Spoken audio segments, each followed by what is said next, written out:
Assalamualaikum warahmatullahi wabarakatuh. Perkenalkan, nama saya Tasya Puputamilia. Saya berasal dari kelas 3A D3 Akuntansi Politeknik Negeri Padang. Di video kali ini saya akan menjelaskan tentang manajemen kas. Yang pertama yang akan kita bahas adalah apa itu pengertian dari kas. Kas sendiri adalah salah satu unsur modal biaya yang paling tinggi tingkat likuidasinya.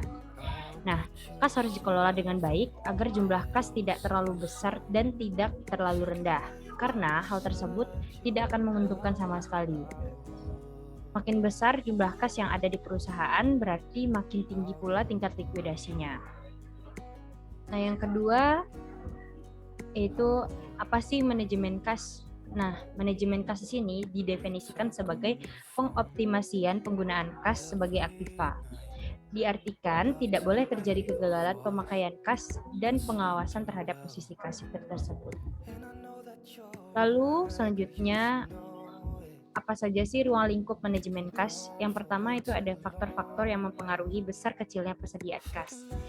Yang kedua, ada motif untuk memiliki uang kas. Yang ketiga, budget kas dan tujuan penyusunannya. Dan yang keempat, pentingnya manajemen kas. Berikut ini akan kita bahas satu persatu. Yang pertama yaitu faktor-faktor yang mempengaruhi besar kecilnya kas persediaan kas. Yang pertama, perimbangan antara aliran kas masuk mengenai kuantitas maupun timing antara cash inflow dengan cash flow. Yang kedua, penyimpangan terhadap aliran kas yang diperkirakan. Dan yang ketiga, adanya hubungan finansial yang baik dengan bank-bank. Lalu yang keempat, yaitu penganggaran kas. Berikutnya, yaitu motif untuk memiliki uang kas. Nah, yang pertama itu ada motif transaksi. Jadi kas digunakan untuk memenuhi kebutuhan transaksi. Yang kedua, ada motif berjaga-jaga. Di sini kas diperlukan untuk berjaga-jaga. Dan yang ketiga, ada motif spekulasi.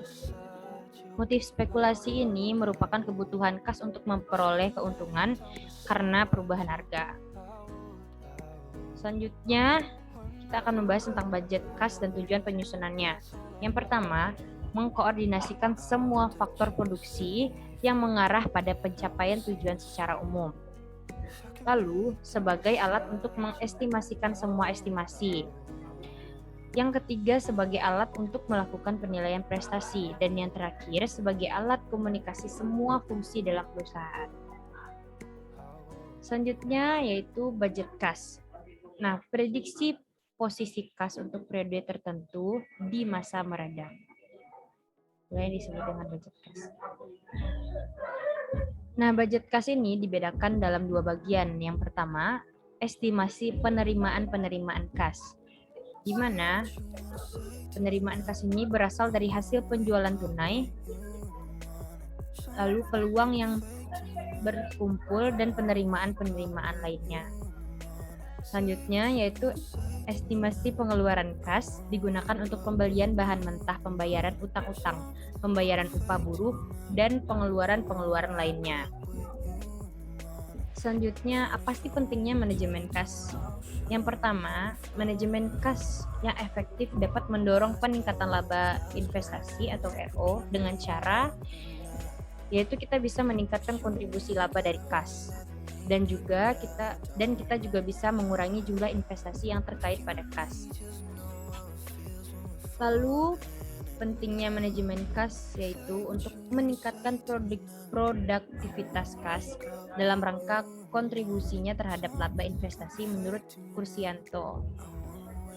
Nah, yang pertama, penarikan uang tunai harus dilakukan secepatnya. Yang kedua, melakukan sistem peramalan kas. Yang ketiga, memainkan kas mengambang dengan memperkecil waktu mengganggu uang tunai yang tersedia di bank. Baiklah, sekian yang dapat saya jelaskan tentang manajemen kas. Semoga teman-teman yang menonton video ini bisa mengerti dan paham tentang apa sih manajemen kas. Lebih dan kurangnya saya ucapkan terima kasih. Assalamualaikum warahmatullahi wabarakatuh.